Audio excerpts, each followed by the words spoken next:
Assalamualaikum warahmatullahi wabarakatuh. Selamat malam. Syukur alhamdulillah. Di malam ini kami bisa membuat tugas UAS. Mohon izin memperkenalkan, nama saya Andi Widi Santoso, NIM 28921502779, mahasiswa Universitas Pancasakti Bekasi, program pendidikan manajemen akan memberikan presentasi terkait tugas akhir semester pendidikan bahasa Indonesia dengan dosen Ibu Is Dewi Rawati, SE, MAK.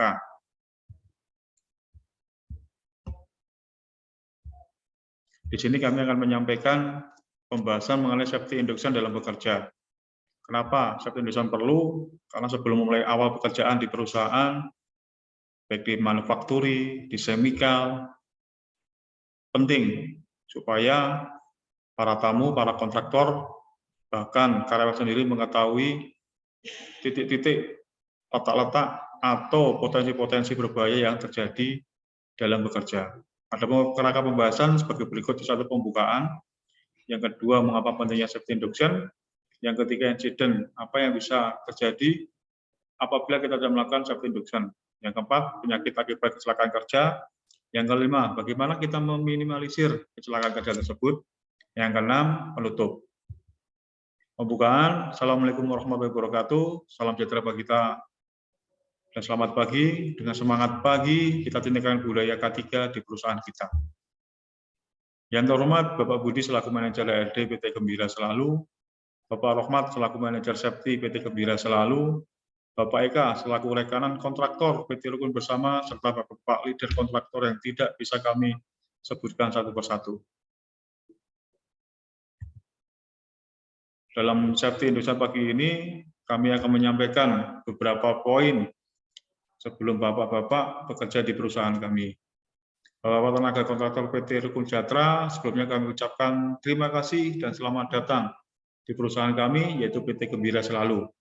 Kami dari Safety Officer akan memfasilitasi safety induction sebagai SOP perusahaan.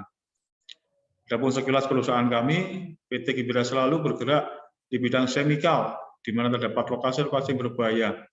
Luas perusahaan kami sendiri kurang lebih 25 hektar dengan 16 titik hidran yang terpasang di area-area yang krusial dengan 80 buah apar berkapasitas 3 kg berisi foam yang berada baik di dalam gedung maupun di luar gedung, dan 20 apar kapasitas 5 kg yang berisi chamber. Penempatan juga sama, ada di dalam gedung, di kantin, serta di warehouse.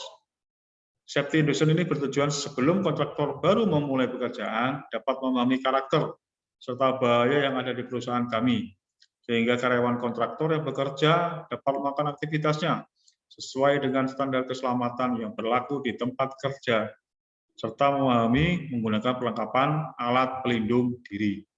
Jadi alat pelindung diri mulai dari helm safety, goggle, kaos tangan safety, termasuk sepatu safety.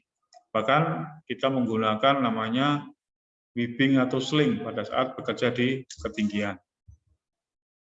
Insiden tidak melaksanakan safety induction. Jadi Bapak-Bapak pekerja kontraktor, kami sampaikan kecelakaan atau insiden apabila kita tidak melaksanakan safety induction.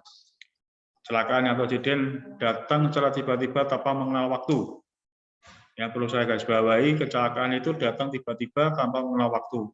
Apabila kita tidak melakukan safety induction, pada saat kejadian emergensi, kita tidak tahu harus berbuat apa dan harus bagaimana. Itu bisa menyebabkan fatality atau lebih parah. Ya, contoh, pada saat terjadi kebakaran, ada kejadian, ada cost, ada cash, kita harus berada kemana, kita harus bagaimana, terutama kita harus ke titik assembly point. Ya, itu langkah-langkah kita pada saat ada gempa. Contoh lagi pada saat kebakaran, di mana kita melihat pertama kali api, langkah apa yang harus kita lakukan? Ya, sebelum api itu menjadi besar, kita ambil apar, kemudian kita semprot menggunakan apar. Penyakit akibat tidak menaati SOP safety induction. Ya, penyakit kerja adalah penyakit yang disebabkan oleh pekerjaan. Ditinjau dari definisinya, penyakit pada karyawan dapat dikategorikan menjadi 3, yaitu yang pertama penyakit umum, general disease. Yang kedua, penyakit akibat hubungan kerja, work-related disease everything working, population, dan yang ketiga, akibat kerja, occupational disease. Apa itu penyakit akibat kerja atau occupational disease? Penyakit akibat kerja dibagi sebagai semua kelainan atau penyakit yang disebabkan oleh lingkungan kerja atau pekerjaan. Penyakit ini mempunyai penyebab secara spesifik atau mempunyai hubungan yang kuat dengan pekerjaan, yang pada umumnya terdiri dari satu gen penyebab yang sudah diakui. Kedua, lanjut, penyakit yang berhubungan dengan pekerjaan, work-related disease, adalah penyakit yang mempunyai beberapa agen penyebab. Faktor pada pekerjaan memegang peranan bersama. Faktor risiko lainnya dapat berkembang penyakit yang mempunyai etiologi kompleks. Yang ketiga, penyakit yang mempunyai populasi pekerjaan. Penyakit yang terjadi populasi pekerjaan tanpa adanya agen penyebab di tempat kerja namun dapat diperberat oleh kondisi pekerjaan yang buruk bagi kesehatan. Ya, penyakit akibat kerja. Contoh, ya, kita sampaikan contohnya. Satu, ya, pada saat kita melakukan finishing, tiba-tiba tangan kita kena cutting, kena cutter. Ya, itu sebagai pekerjaan. Akibat kerja. Yang berhubungan dengan pekerjaan, karena kita di industri chemical, lama-kelamaan kita menghirup udara, menghirup bahan-bahan kimia, dampaknya 2-3 tahun ke depan. Makanya kita tiap per 6 bulan sekali melakukan medical check up. Kenapa medical check up? Kita perlu mengetahui kondisi karyawan kita. Penyakit yang mengenai populasi pekerjaan, ini konflik. Biasanya asap, lama-kelamaan juga sama.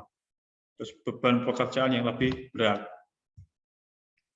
Bagaimana kita mengurangi risiko kecelakaan kerja atau aksiden? Yang pertama, kita konsisten dalam melakukan safety induction sebelum memulai aktivitas pekerjaan. Yang kedua, menjaga kebersihan di lokasi bekerja.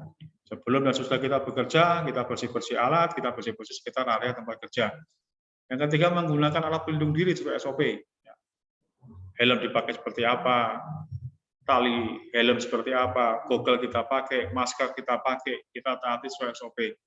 Yang keempat, tempatkan poster K3 di tempat-tempat yang dianggap mudah dilihat.